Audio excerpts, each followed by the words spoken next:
Hey everyone, welcome back. My name is Sam. And I'm Melissa. I grew up in the FLDS community. It is a polygamous group run by Warren Jeffs. I moved out of that community when I was 18 years old. I was raised LDS. Sam and I have been married for almost 8 years and have two beautiful babies. Yes. Today we are kind of excited and kind of mortified by watching episode 2 of Preaching Evil that is available on Peacock Plus. Is it hmm Plus? I don't know. It's Deluxe? I don't Peacock. know. Peacock Whatever something. the one they have to pay for on Peacock, right? Like everybody has their own little thing at the end. But for those of you who have not watched our reaction video to the first episode, Mhm. you can find that right here. And for those of you who want to watch the second episode before you hear our reaction to it or hear spoilers about it, now is your time to go check it out for yourself and rush back to come in and see what Yes. see what we think about it. We're excited and a little bit nervous to react to episode 2. Yeah, and for those of you that want to hear more about what it was like for Sam growing up in polygamy, then please like and subscribe.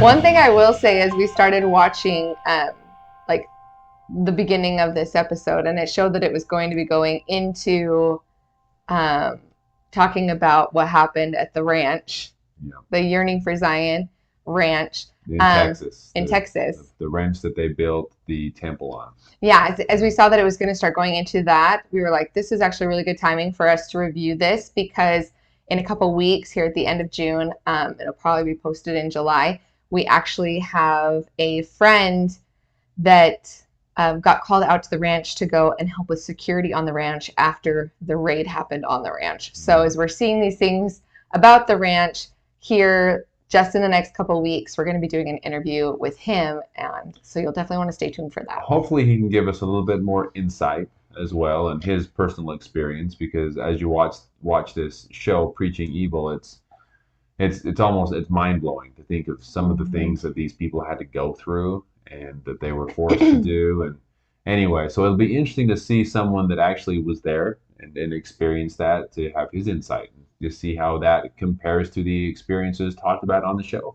Yeah, and when he went, it was after the raid. So obviously everything in the show was pre-raid, just to kind of keep in mind. But it's still gonna be really interesting to see, yeah, the differences in the way that they're like called there, because the women in the show, and I guess this is kind of getting into the episode itself, talking about having to be like worthy to be able to be called to go to the ranch at all, and what that process was like.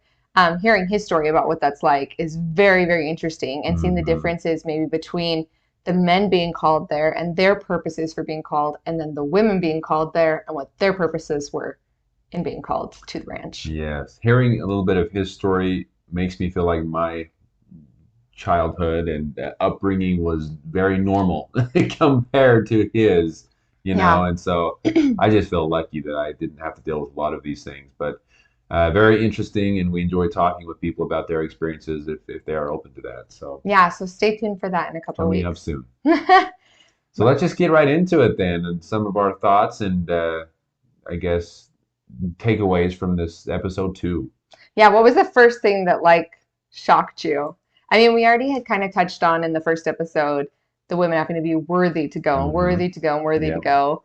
So it was no shocker when the wives were waiting, and the one wife who talks about it, saying, oh, when she lost some weight, then she was able to go and be worthy. That was one of the things that was one of the things that jumped out to me right from the beginning, was these women. I mean, all they wanted was to be in Warren's inner circle. They wanted to be with those wives that he was spending most of the time with. So you look back now and you think, man, why wouldn't these women just try to escape, or just realize what's happening and just try to get out of it? Well, a lot of them had children with him, number one, so they didn't want to ever leave their children behind because they knew that he would take them from them. And number two, have been taught their entire lives that to be associated with and to be married to the prophet of God is just like the biggest honor. And so they just want to feel accepted, and they want to feel loved, and they want to be a part of, I guess, the elite women in the family. Yeah, well, and even though the one wife who was talking about the fact that like her 4-year-old was taken from her for it was almost a year or was it a little Hmm. over a year by the time that she was worthy to be Yeah. able to go and be with him. And so once they realized that that can happen, when she was saying she was like constantly trying to get into the inner circle for just like you said, for Yeah. the purpose of not losing her kids again. Because once that's happened to you once, I feel like that's an even bigger scare tactic and fear tactic. Like if they can just take my kids away from me once, well, if I'm not in the prophet's favor, he just going to send me away again? Am I not going to be worthy to be here and be taken away? So Yep. that pressure, I feel like as a mother, you're going to do anything to be able to stay close with your children, and realizing you actually don't have power to stay with your children would be Yeah. like the biggest thing you could hang over a mother's Yeah. head. And we heard one of his ex-wives, one of Warren's ex-wives, say that she got to the point where she would do anything, no matter what was asked of her, she would do it, as if that meant that she could keep and be with her children. Yeah. So it's very sad. So then they kind of go into, Warren having these, what do they call them? Heavenly Oh, messages. Oh, goodness. I'm getting the wrong. We just watched it, and yet I still can't even We're already remember. Well, but forgetting. it's so like it's so crazy, honestly. Like the fact that Naomi is having to scribe things that he's having in the Heavenly sessions, heavenly sessions. That's what I it believe was. is what it was. Yeah, and having to write down like what he's doing and that he was Hmm. like flailing with his body, and you got to wonder how much like every time I hear things about him acting like that, I'm like you have to wonder like does he have an actual problem or was it really all for show? Because in a situation where he's one on one with one of his wives like being the scribe, like would there be a need for the show? Or do you think he's So actually here, like like obviously he's mentally disturbed, but like in the sense of like mhm. having seizures or I don't know, not having control of his body? I guess it's unknown. No one knows for sure. But Yeah. my theory is that it started out with him kind of convincing himself of certain things or trying to put on a show. And the longer he did it, the more it became who he was. Like a self-fulfilling prophecy, like, oh, I Right. think this is happening to me. And And then then, he just assumed that it was actually some power from God that was causing him to do these things, when in reality it was just of course I believe it was just for show. And here's the thing though, is you say, well, it's only in front of the one wife, that his scribe that's writing everything down. But number one, he knows that this wife is writing everything down, hmm so he wants this on the record. yeah, Number two, if the wife starts to talk with other women about, oh my goodness, I saw this spiritual experience with Warren, and then the rumors will spread or the stories will spread about that he's actually having these experiences. So I think it was all for show. I really yeah, do. yeah, Yeah.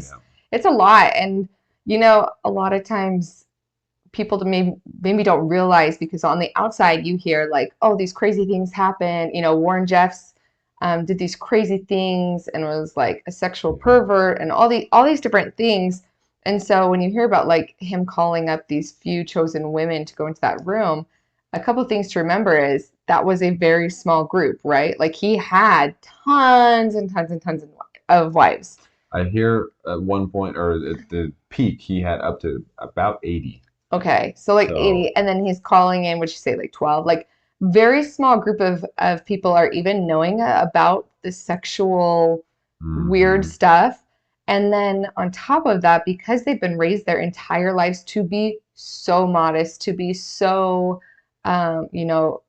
purity culture and like it's all about you being clean and pure and nobody's seeing you like that, like all those type of things. I can't imagine the amount of like guilt or shame that they're not going to share that. So some people may say from the outside, like, how could, people didn't know that that was happening? Or even now, how could somebody follow someone who did all these crazy things like that, calling women in bedrooms and having them sexually lift him back from the dead and things? But the members of the church did not know that, like at all. No, And I'd say most of his wives didn't even know that. I had no idea, obviously, about any of this going on. And I agree. I believe most of the wives didn't know what was going on, and the wives that did, that were involved in these sexual whatever was going on, don't even know the right name for it. But the for those women that were involved, he had convinced them that it was the Celestial law. celestial law. This is how it will be in heaven, and this is what God wants, and it's just preparing them for the eternities. And so, I mean, you said they've been raised their entire lives that about the importance of modesty and all of that, but then when you have the person that's been telling them about modesty Be the person to take it back. be the person that says, actually, this is how it is once you become righteous enough or once you become worthy enough. Then I can see how some of these women would probably say, okay, well, if that's the way it is, Yeah, for right? sure. Well, and it's interesting. I feel like Warren was always very careful in grooming, like the way he used certain words and like Mm-hmm. terminology too, because the fact that he said that what was happening was celestial law, Yeah. that's like a big, I don't know if trigger word's the right word, but like that's in the Doctrine and Covenants, Mm-hmm. celestial law, and then it was interpreted to mean polygamy by early members. I mean, that's why both the LDS and the FLDS practice polygamy because it was the celestial law. Yeah. And the LDS still believe there is polygamy in the next life, that it still is a celestial law, even though they don't practice it on this earth anymore. So using the terminology like celestial law has a lot of significance To to believers. believers, yeah, of those scriptures. They can trace it back and be like, oh, this is part of celestial law. That's in the Yeah. scriptures. And so it holds more weight than what you would think, like the way he carefully chose the words to groom them. He was, I believe he was overly cautious to try to make everyone feel like it wasn't what he wanted, it's just what God wanted, right? And some of these women even mentioned that he would ask them about doing certain inappropriate things, and if they said they didn't feel comfortable, he'd say, "Okay, well that's okay then." He wouldn't force them, So he made it seem like I don't know. He made it seem like he didn't really want this. It's just something that he was supposed to do. Yeah, because when he showed Naomi at one point, he showed his one wife pornography that made her, she was Mm-hmm. saying like physically ill, seeing what was happening. And then for him to say, oh, like, could you do that? But that's one of those things where, like you said, not only is he saying you don't have to do it, but also kind of grooming her in the sense of like, now she has that picture in her head. She knows it's Mm-hmm. something that he kind of wants, even though she doesn't understand why. And so that's going to be something that like sticks with her that, I Oh mean, they were yeah. caught before it could like continue to go on, but you got to wonder like, yeah, he didn't force her to right then, but would he have continued to groom and like try to show her those things if they hadn't been caught? Oh yes, and I'm sure she believed that he would, but I think in the back of her mind she was just wondering, okay, wait a minute, why would he even ask of such a thing? And Yeah. maybe Well, that's this is where of the world, right? Is what he said right, when he showed it to her. Like, right, because he even told her, you're right. Hey, this is of the world, but I want to show it to you, like and see if you can do it. so it seemed like I believe at that moment is when she started having her questions and or doubts Yep, that's what she said, about him. is that she was. Yeah. But still, the amount of like fear, I feel like the fear basically still controlled her, as Hmm. well as, a lot of people for different reasons. But Yeah. she knew, oh, I love him, I respect him, but I was scared to not please him, or I was scared to not, what did she say? How did she word it? I can't remember. But like, but she still had a lot of fear, right? She She was was still scared of him, terrified of him. terrified to upset him or something along those lines. Yeah. Yeah. So from there, actually Naomi's younger sister, 12 years old, is married to Warren. Warren, I guess, just showed up at the house at one point and said, "This is my new wife." And 12, that just makes me sick a little bit, to even think about. I don't know. I don't even want to think about it. But obviously, he was forcing someone at such a young age to marry him. It sounds like the 12-year-old was okay with it. They said that that's what she wanted, Yeah. To be able to which say is that 12 years old, surprising. well, yeah, to say that that's an age of consent for that kind of thing to Right, you're not begin old with. enough to make that kind of decision at that age, for sure. No way. And if you've been But told your entire, yeah, life that that's the highest honor you can get, like, yeah, right, exactly. total manipulation and being able to do that. Sickening. And Yeah. and It's, as it's somebody who already has like you already have like 50 wives, like, what is the purpose of being able to, like, there's no excuse for it. Like, there's nothing that you can come up with to be like, oh, that makes kind of sense in a sick way. Like, no, like, he had so many wives. He wasn't in need for anything sexual. He's having these other women do other different things. Like, getting a 12-year-old is just, it's disgusting, and I'm glad he's in prison for it. Yep. I think the longer he was allowed to do what he was doing, the more corrupt he became, and the more uh, like he was always seeking for more. And I'm thinking, and I'm guessing that as he was trying to get more and more of whatever he was doing, the, I guess the younger age was the next thing on his list to just get younger and younger and younger. Because before the 12-year-old, I mean, he was marrying very young teenagers, but she was just the youngest. I mean, So she hasn't even gone through puberty. Like, she yeah, wouldn't even have breasts at 12 years old. Like, right. so you're Yeah, like in a whole different realm of, that's not a teenager who's developed, like, nothing. It's pedophilia, and it it's, is.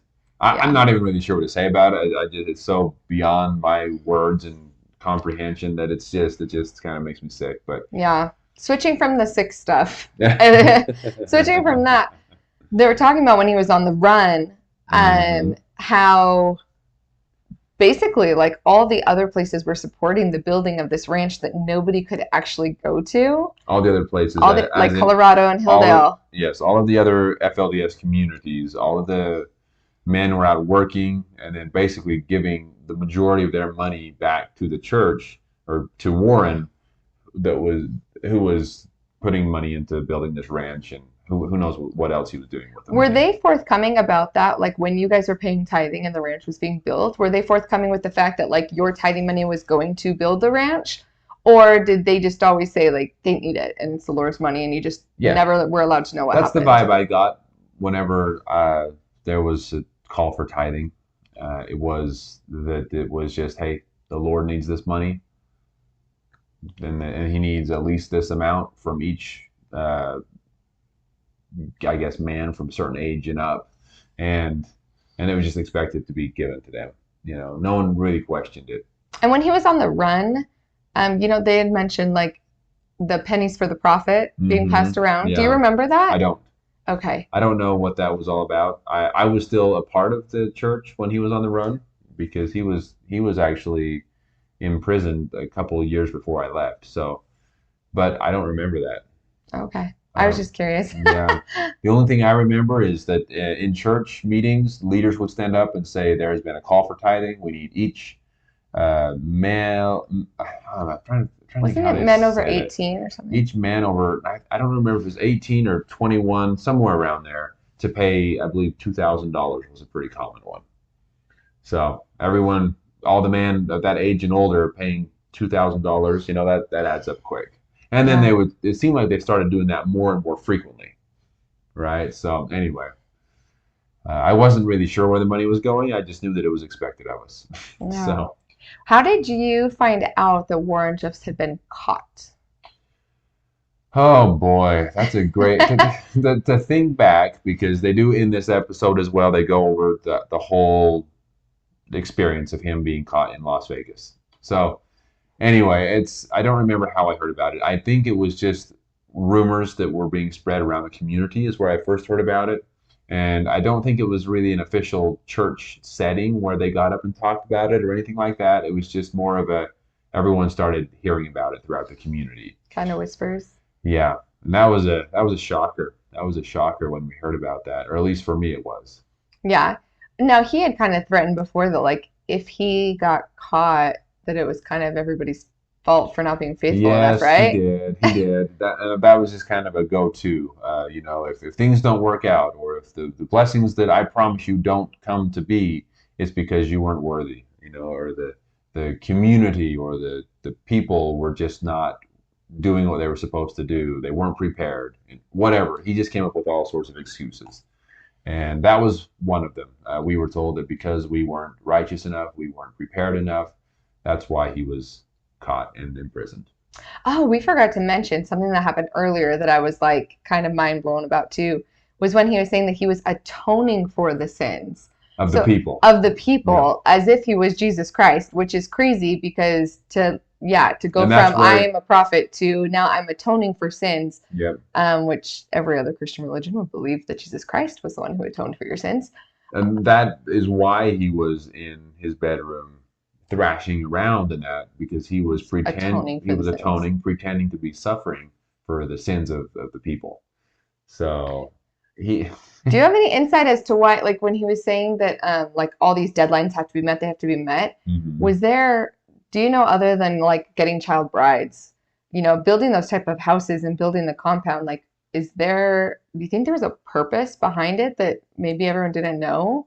Like why he was trying to build it so quickly, why the deadlines mattered so much, or do you think he was just legitimately like mentally ill? I think he was mentally ill, yes, but I believe that he was trying to get more people to the ranch.